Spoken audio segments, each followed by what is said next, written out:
আসসালামু আলাইকুম। আমি হোমমেকার মুন্না ব্লগসের মুন্নি। আজও হাজির হয়ে গেলাম নতুন আরেকটা ভিডিও নিয়ে। আশা করছি যে যেখান থেকে আমার এই ভিডিও দেখছেন সব ভালো আছেন। আমরা আলহামদুলিল্লাহ ভালো আছি। আজকের ভিডিওতে আপনাদের সাথে শেয়ার করব আমি আমার রান্নাঘরটাকে কিভাবে গুছিয়ে নিয়েছিলাম। তো তত বেশি ডিপ ক্লিনও করি নাই, যেমনটা ছিল তেমনটাই, কিন্তু একটু কেবল গুছিয়ে নিয়েছি এই যা, আর সেটাই আমি আপনাদের সাথে শেয়ার করব। আশা করছি আপনাদের কাছে ভালো লাগবে, আর ভালো লেগে গেলে একটা লাইক দিবেন আর সুন্দর একটা কমেন্টস করে যাবেন। তো আশা করছি আমার অনুরোধটুকু আপনারা রাখবেন। তো প্রথম তাকের জিনিসপত্রগুলো নামিয়ে নিয়েছি। প্রথমে আপনাদেরকে দেখিয়ে দিয়েছি অগোছালো আমার কিচেন র্যাকটা। তো এটা অনেক আগের, আমার গত ভিডিওতে বলেছিলাম আমার মেয়ের জন্মের আগের, 9 সালের শুরুতে হবে আমি এই র্যাকটা বানিয়েছি। তো সেটা আগে অন্য কালার ছিল, মাঝে আমি এই কালারটা করে নিয়েছিলাম। তারপরে আর অনেক দিন যাবৎ কালার করা হয় না, দেখেন কি অবস্থা হয়েছে। আর মাঝখানে অনেক তেলাপোকা হয়েছিল, যার কারণে তেলাপোকার অত্যাচারে আমার র্যাকের অবস্থা খুবই খারাপ হয়েছিল, অনেক দাগ পড়ে গিয়েছে, রং উঠে গিয়েছে। তো যাই হোক, সেটাকে আর এখন তো আর রঙারঙি করতে পারবো না বা করছি না, আর সেটাকে একটু ভালোভাবে মুছে টুছে, আর এই যে আমি দেখতে পেলাম চক দিয়ে দিয়েছি। আর এটা দিলে কোনো প্রকার তেলাপোকা বা গিয়ে কোনো পোকামাকড় ঢুকতে পারবে না, আর ঢুকলেও সেটা মরে যাবে। আর তার জন্যই এই ব্যবস্থা করে নিয়েছিলাম। আর ক্যালেন্ডারের পেজগুলো খান সাহেব আমাকে কেটে রেডি করে দিচ্ছিল এটাতে বিছিয়ে নেওয়ার জন্য। তো আমি অফ ক্যামেরায় একটা গুছিয়ে নিয়েছিলাম। আর অনেক ঘটি বাটি অনেক কিছুই আছে, আর সেগুলোকে মোটামুটি একটু গুছিয়ে নিয়েছি। তো প্রথম তাকের আমি পিছনের সাইডে রেখেছি সব ট্যাঙ্গের বয়ম, যদিও আমার ট্যাঙ্গের বয়ম না, ট্যাঙ্গের পট, যদিও আরও অনেকগুলো ট্যাঙ্গের পট আছে বিভিন্ন জায়গায়, কারণ প্রচুর ট্যাঙ্ক খাওয়া হয়েছে। আর যতবারই খান সাহেব সৌদি আরব থেকে আসতেন ততবারই 3-4টা নিয়ে আসতেন। আর তাছাড়া আমাদেরও বিভিন্ন প্রয়োজনে দেশে থেকেও কেনা হতো, তার জন্য অনেক ট্যাঙ্ক, যেমন অরেঞ্জ, তারপর লেমন, তারপর গিয়ে ম্যাঙ্গো, পাইনাপেল, সব ধরনেরই ট্যাঙ্ক খাওয়া হয়ে গিয়েছে।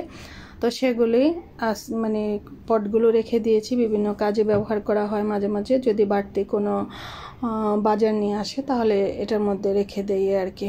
তো এই তো দেখে দিলাম প্রথম তাকটা। তারপরে দ্বিতীয় তাকে আমি যে এটা হচ্ছে আটার যে পটটা সেটা, আর এখানে বিভিন্ন ডাল ডুল যা যা আছে টুকিটাকি সেগুলো রেখে দিয়েছি এটার মধ্যে। আর একেবারে শেষ তাকে আছে আতপ চাল, তারপরে সেমাই, তারপর গিয়ে কিছু খালি কৌটো আছে, খালি কন্টেনার আছে। এগুলো অবশ্যই আমি যখন কোরবানি ঈদে আমার শ্বশুরবাড়িতে ঈদ করতে যাই তখন এই কন্টেনারগুলো আমার কাজে লাগে, তার জন্য সেটা এক পাশে রেখে দিয়েছি, একটার মধ্যে আরেকটা ঢুকিয়ে, কারণ বিভিন্ন জিনিস নিতে হয় তখন, তার জন্যই। তো সেগুলো আমি রেখে দিয়েছি। তো এই র্যাকের মধ্যে আমার এইসব জিনিসই, আর তার উপরে জিনিসগুলো তো দেখতেই পেলেন, কিছু টমেটো কেচাপের বোতল আছে, সেগুলো অবশ্য মাঝে মাঝে পানি রাখি ফ্রিজে, তার জন্যই।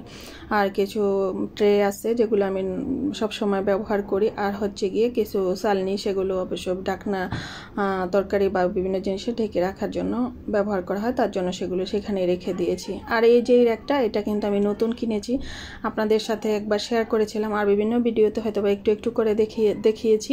তো আজকে পুরোটাই দেখাবো। একেবারে উপরে তো দেখতেই পেলেন ব্লেন্ডারের জগগুলো রেখেছি, আর গিয়ে একটা ঘিয়ের কৌটা সেটা রেখে দিয়েছি। আর তারপরে বিভিন্ন ধরনের মশলা রেখেছি এক তাকে, সবগুলো ওই যে একই ধরনের জারগুলো, এগুলোর মধ্যে বিভিন্ন ধরনের, যেমন গোলমরিচ, তারপর দারুচিনি, এলাচ, তারপর মৌরি, বিভিন্ন জিনিস রেখে দিয়েছি। আর তারপরে তো ট্যাং টুং যা আছে যা দেখিয়ে দিলাম। আর এই এক সাইডে আমি পাল্লা দিয়েছি, আর এটার মধ্যে দেখেন সয়াবিন তেল, সরিষার তেল, তারপরে নুডলস, আর এই যে এখানেও ট্যাংয়ের পট আছে, এগুলো অবশ্য খালি না, এগুলোর মধ্যে ট্যাং আছে, তারপর হলুদের গুঁড়া, মরিচের গুঁড়া, যা যা প্রয়োজনীয় জিনিস আমি এক পাশে রেখে দিয়েছি। আর এই পাল্লার পাশের সাইডটা কিন্তু আমি খালি রেখে দিয়েছি। আমি দেখেন এর আগে যখন মুছেছি তখন কোনো ময়লা দেখি নাই, এখন এই ক্যামেরার মধ্যে ধরা খেলো যে এখানে মাকড়সার একটা বাসা আছে, তো সেটা অবশ্য ভেঙে ফেলে দিয়েছি পরে। তো এটার কন্টেনারের মধ্যে আমি চাল রাখি, আর এটার সাইডে কিন্তু আমার যে পাটা এবং পুতা সেটা রেখে দিয়েছি। আর এখানে একটা শপিং বোর্ড, আর হচ্ছে গিয়ে আমার ডালনাগুলো বড় বড় বিভিন্ন কাজে অবশ্য মাঝে মাঝে লাগে, যেমন বুটমুড়ি মাখিয়ে খেলে লাগে, তারপরে বিভিন্ন ধরনের সবজি মাছ টাছ আনলে সেগুলো ডেলে রাখতে লাগে, তার জন্য। তো পুরোটা দেখিয়ে দিলাম। আমার এই নতুন সেলফটা কেমন হলো জানাতে পারেন। আমি তো এইভাবে গুছিয়ে নিয়েছি, আপনাদের যদি কোনো পরামর্শ থাকে তাও বলতে পারেন, তাহলে আমি আপনাদের মানে মতো করে আবার গুছিয়ে নিতে চেষ্টা করব। আর দেখতে পেলেন খুব ভালো লাগতেছে না? আমার কাছে কিন্তু খুব ভালো লাগতেছিল। আর রান্নাঘরটা যদি একটু গুছিয়ে গাছিয়ে পরিপাটিভাবে রাখা যায় তাহলে কিন্তু খুব ভালো লাগে। আর আমি চেষ্টা করি হাতের কাছে সব কিছু রাখতে, যেন আমার অনুপস্থিতিতে কেউ রান্নাঘরে আসলে সে যেন মানে খোঁজাখুঁজি ছাড়াই মানে পেয়ে যায় সব কিছু, সেভাবেই আমি অবশ্য রেখে দিই। আর এই কোণায় আছে একটা র্যাক, এটাও কাঠ দিয়ে বানানো।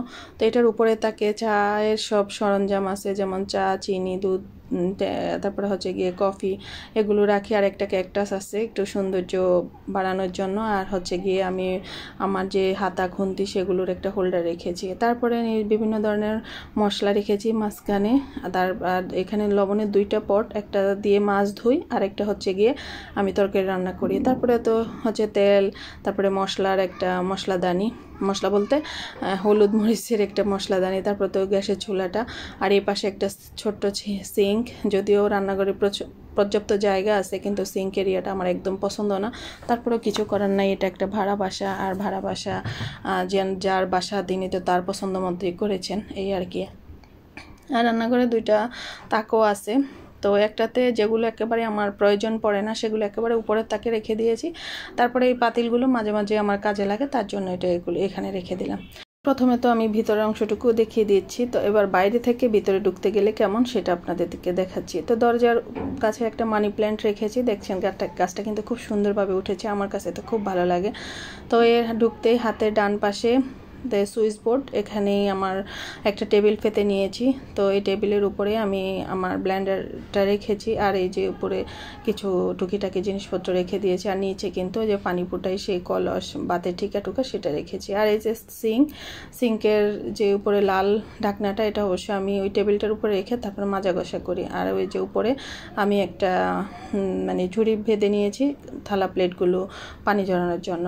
আর চুলার সাইডে তো জানালার উপরে অ্যাডজাস্টমেন্ট, তার কথা আর কি বলবো। তবে এখন তো অনেকটাই পরিষ্কার, আমরা যখন এসেছি তখন অনেকটাই অপরিচ্ছন্ন ছিল। তারপরে আস্তে আস্তে ঘুরতে গেলে এই যে দেখেন এই তাকগুলো, তারপরে তাকের নিচে যে সেলফগুলো সেটা এভাবে রেখে দিয়েছি। আর চুলার নিচে যে অংশটুকু সেটা তো খালি ছিল, সেখানে আমি একটা টি টেবিল রেখে দিয়েছি। এটা অবশ্য আগে আমি এই নতুন সেলফটা যেখানে রেখেছি সেখানে টি টেবিলটা ছিল, সেখানে ওই যে পানির কলস টুলো, চালের ড্রাম রাখতাম আর কি। সেখানে আলু, পেঁয়াজ, যা রসুন সেগুলো রেখে দিয়েছি। আর এই যে এই পাশে কিন্তু স্টিলের একটার পাশে আরেকটা র্যাক আছে প্লাস্টিকের, এটাতে আমার নিত্য প্রয়োজনীয় পাতিল, কড়াই টড়াই যা আছে সেটা সেভাবে রেখে দিয়েছি। তো কেমন লাগলো অবশ্যই আমাকে জানাবেন। আজকের ভিডিওটা এই পর্যন্ত। সবাই ভালো থাকবেন, সুস্থ থাকবেন, নিরাপদে থাকবেন, বেশি বেশি পানি খাবেন, আল্লাহকে স্মরণ করেন, আল্লাহ আমাদের প্রতি সহায় হবেন।